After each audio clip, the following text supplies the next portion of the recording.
நெல்லை மாவட்டம் ஏர்வாடியில் பெய்த கனமழை காரணமாக சாலைகளில் தண்ணீர் பெருக்கெடுத்து ஓடுகிறது. இது பற்றிய மேலும் விவரங்களை செய்தியாளர் ருக்மணி வழங்கிட கேட்கலாம். வணக்கம் ருக்மணி, தற்போது கள சூழல் அங்கு எப்படியாக இருக்கிறது? தரைப்பாலம் மூழ்கி இருப்பதால் அங்கு இருக்கக்கூடிய சாலையானது துண்டிக்கப்பட வாய்ப்பு இருக்கிறது, அது குறித்து வரீங்க. வணக்கம்.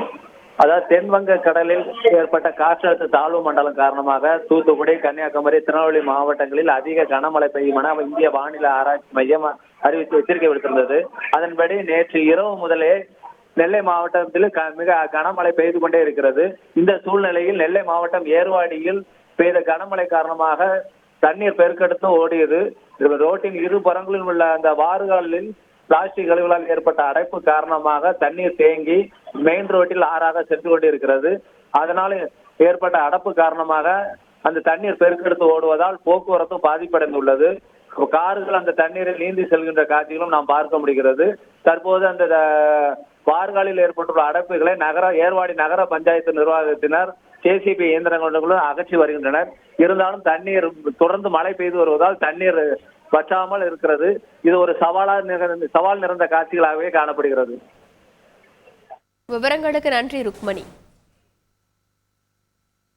குமரி மலையோர பகுதிகளில் பெய்து வரும் கனமழையால் கோதையாறு அருகே குற்றியார் தரைப்பாலம் நீரில் மூழ்கியது. இந்த காட்சிகளை முதலில் பார்க்கலாம்.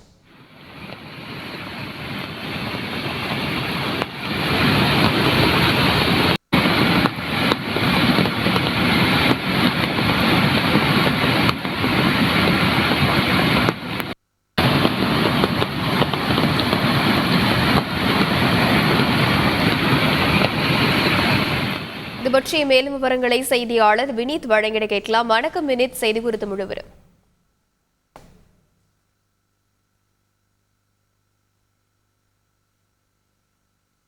வணக்கம்.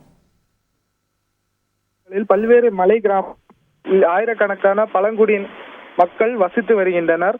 இந்த கிராமங்களில் செல்ல கோதையாறு அருகே உள்ள குற்றியார் தரைப்பாலம் வழியாக அரசு பேருந்துகள் மற்றும் தனியார் பேருந்துகள் வாகனங்கள் அத்தியாவசிய தேவைக்கு சென்று விட்டு நகரங்களுக்கு மக்கள் ஊரை விட்டு சென்று வருகின்றனர். அடிக்கடி மழை பெய்து வரும் நிலை காற்றாற்று வெள்ளத்தாலும் கோதையாறு மின் நிலையத்தில் இருந்து வெளியேற்றும் தண்ணீர் வந்து கொண்டிருக்கிறது. இதனால் குற்றியாறு தரைப்பாலம் மூழ்கடித்து செல்கிறது தண்ணீர். இதனால் பொதுமக்களுக்கு அத்தியாவசிய தேவைகளுக்கு வெளியில் வராத வண்ணம் இப்போ சூழ்நிலை ஏற்பட்டுள்ளது. மேலும் பேருந்து போக்குவரத்துகள் அனைத்தும் துண்டிக்கப்பட்டுள்ளன. விரிவான விவரங்களுக்கு நன்றி வினீத். செய்திகளை உடனுக்குடன் தெரிந்து கொள்ள உடனே சப்ஸ்கிரைப் பண்ணுங்க.